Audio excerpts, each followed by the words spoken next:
Coming up next on the Jeff Crilley Show, you're going to meet a biotech analyst. He's going to tell you his journey just ahead.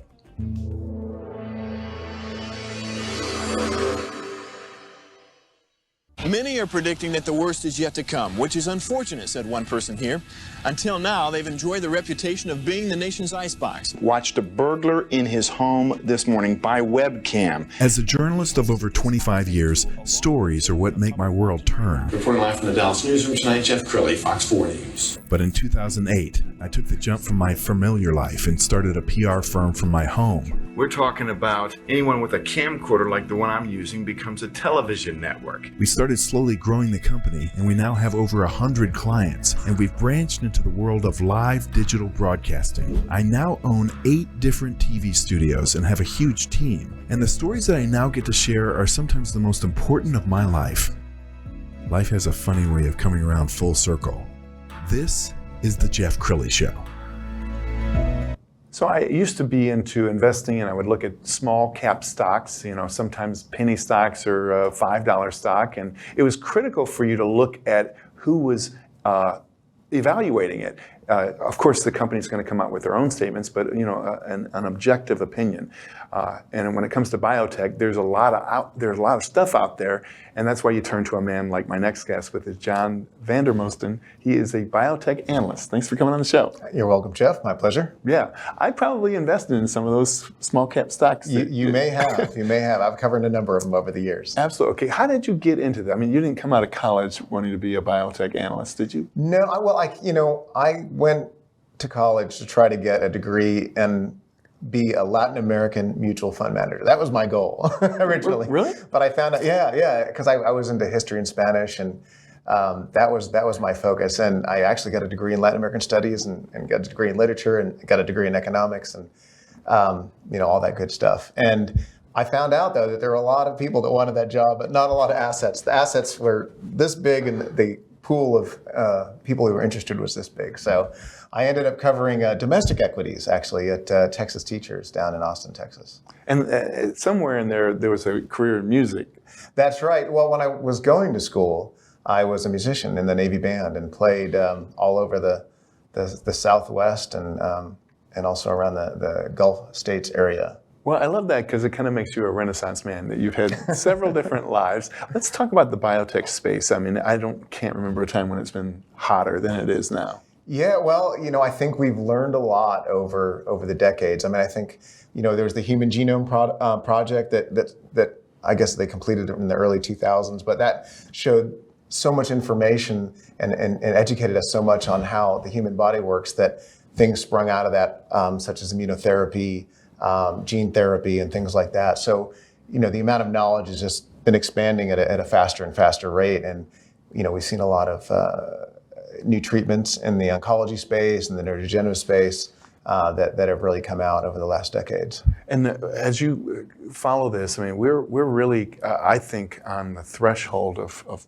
basically curing cancer, aren't we? We've made a lot of progress. You may have heard of checkpoint inhibitors. Mm-hmm. Those are pretty common. I always bring up Jimmy Carter because if you recall, I don't know, about 12 or 13 years ago, he had, I think, a type of melanoma, and they thought that was it. But they gave him checkpoint inhibitors, and he actually has, survived since then. So that was kind of the beginning of immunotherapy in oncology, and it's really expanded a lot from there, because now, instead of just the checkpoint inhibitor, we're actually using other things with it, like chemotherapy. We've all heard about chemotherapy. So we use those together, and actually 1 + 1 equals more than 2, actually, in that case. And the two drugs together actually are better than each one by itself. Is it kind of exciting? I mean, do you feel like a little bit of a life sciences detective, because you're discovering some companies and some companies that really haven't done a good job telling their story until you come along? And it's, that's one of the reasons why it's hard to follow, because there's so many things that are going on, and you really have to have a really in-depth knowledge of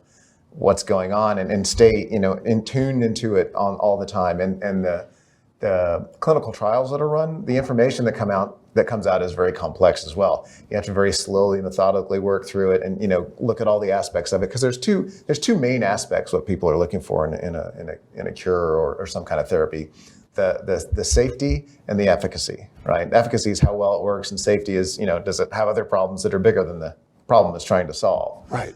We're going to go on your website and scroll down because you have so many service offerings. As you look at that, I mean, digital marketing, executive consulting, IR support. And look, there's a picture of us in your studio. The studios. We should remind people that John is one of our podcasters or our television show hosts, if you will.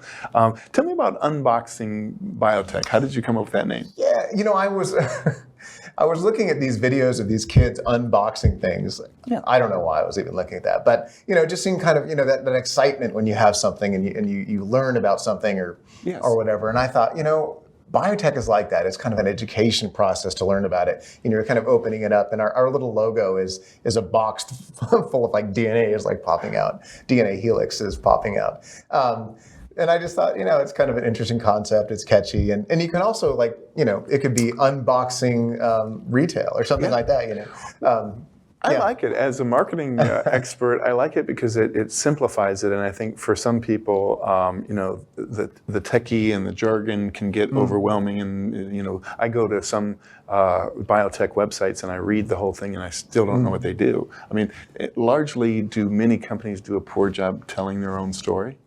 A lot of companies are run by scientists or people very interwoven into science. And to describe it accurately, you really do need to use the technical language, right? Yes. But the problem is when you try to communicate that to investors and people who aren't in the business, a lot is lost. It just kind of goes over their head. So I kind of see myself as an intermediary, and that's one of the things I really try to do is take it and simplify it. It's not precisely technically accurate, right? Because you're missing some things, and I simplify, take out steps. Sure. But I think it's memorable, and you can kind of understand what it is. I could give an example if you'd like. There's like CAR-T therapy. I'm sure. I mean that's very common. It treats a lot of blood cancers, and we hear it, and it's like, wow, that complex thing. So I tried to describe it in a very simple way. CAR-T basically takes the cells out of your body and then puts them in the lab, modifies them using gene therapy so that they can actually find and kill the cancer, reinfuses them into your system, and then they go and do their work. Now, if I were to describe that in a technical sense, it would be very, very long and very, very complex. But I broke it down into 3 or 4 parts, and I know I'm skipping a lot, but you can remember that, right? You take it out, modify it, put it back in, and you can walk away remembering what it's about. And your job is very much like a journalist, because a journalist for, let's say, USA Today, they have to write on a 6th grade level. That's what they teach you in J school, is that your typical reader is not going to be that sophisticated. Speaking of national news, John is often quoted in some of the biggest publications on the planet. So we've got a Wall Street Journal article, and that's gotta feel good when you see a digital article and there you are being quoted. Right. I mean, I enjoy contributing, and yeah, exactly. Yeah. Absolutely. I also want to brag about his podcast, because I was not aware how many shows you've already produced. Let's go on his YouTube page and look at that. I mean, even you have to be impressed. That's a large volume of work. Yeah, and I think there we go. Yeah. So who do you look for in a guest? I mean, how do you decide who you're going to invite on? Well, I try to have somebody with a good story. And when I say a good story, I mean somebody that has a compelling drug that's working well, and a compelling indication, which is the disease that they're going after. And I think something that people can relate to. One of the companies and you showed them up there is Achieve Life Sciences, and they are coming up with a smoking cessation drug. And probably everyone's heard of Chantix, right? Yeah. That had a lot of side effects, and I think most people that use it or familiar with it know that it had some strange side effects. It makes you kind of feel bad, and a lot of people didn't finish it, right? Yeah. So what Achieve is trying to do is bring their drug forward, which has actually been around a long time in Eastern Europe. They're trying to get it approved in the United States, but the side effect profile is much better. And instead of quitting the therapy because it's making you feel bad, you actually finish the therapy, and then you actually stop smoking. You lose the urge to smoke over the multi-week period that you're taking it. So it's really fascinating what they're working on, and they're at the very last stages of what they're doing. So they would be a perfect example of somebody who I'd want to have on the show. Sure. That they have something that's where there's near-term milestones coming up, which is the end of their clinical trials and potential approval. And it's an exciting thing I think we can all relate to, and we kind of know a drug in that area already. Let's talk about AI, because it seems to be the buzzword of the day. Chat GPT. I was talking about that too, actually. Yeah. All right. So with my guests, how is AI working in the field of medicine and biotech? Yeah, I mean, there's a couple different ways. I think probably the first way that most of us would think about would be in drug development. So in silico is what it's called. So what the AI would do is look at different combinations of drugs and how it might react or how it might bind to different receptors that are on our cells in the body, and how that would affect how people are. There's a couple other ways that it can be done too. One is clinical trial enrollment.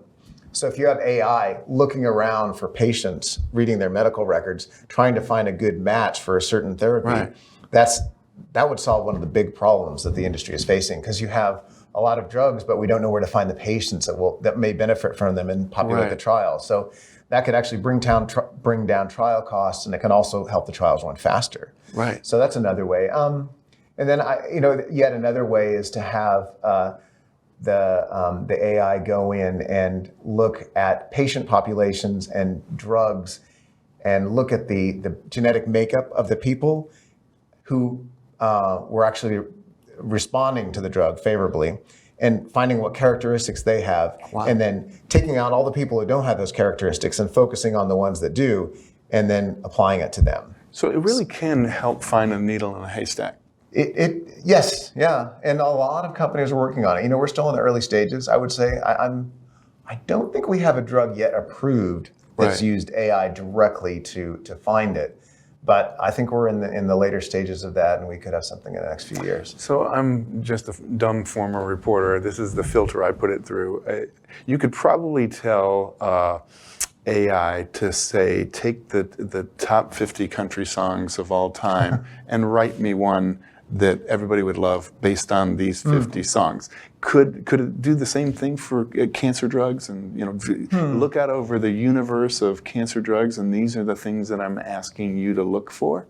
Well, one way I think that we could apply what you're talking about is perhaps finding combinations of drugs that work. So we could look at certain patients where drugs have not worked, but we know their genetic makeup or their or some of the characteristics that they have, and we could say, this drug and this drug work with those characteristics, so we'll give you this combination of drugs, and we'll see how it does. Now you have to test all, this is done in the computer first, to save time, and then we do it in humans, which is very time consuming, right? It takes years. We're living in a very exciting time, don't you agree, John? I mean, seriously, I think you would have to go back to the turn of the last century when you had, the telephone, the car, the plane, all of this coming together at the same time. And I just even think about my first iPhone. At the time, it was just, oh my goodness, I can't even imagine how futuristic this is. And now we look back at the iPhone number 1 and we're like, man, that looks, it looks old. It looks ancient, right?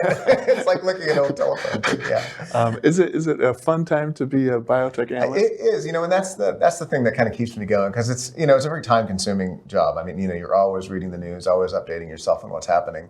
But to see the scientific advancement and to see, learn about new technologies and new drugs and things like gene therapy or immunotherapy, it's really fascinating what's happening. And I think it's something that we can all kind of relate to. We probably all know somebody who had cancer or Alzheimer's or something like that. And these are the areas where these companies are working. So it's good to know about it. Outstanding. We only have a little time left. So final thoughts. What would you like to leave people with?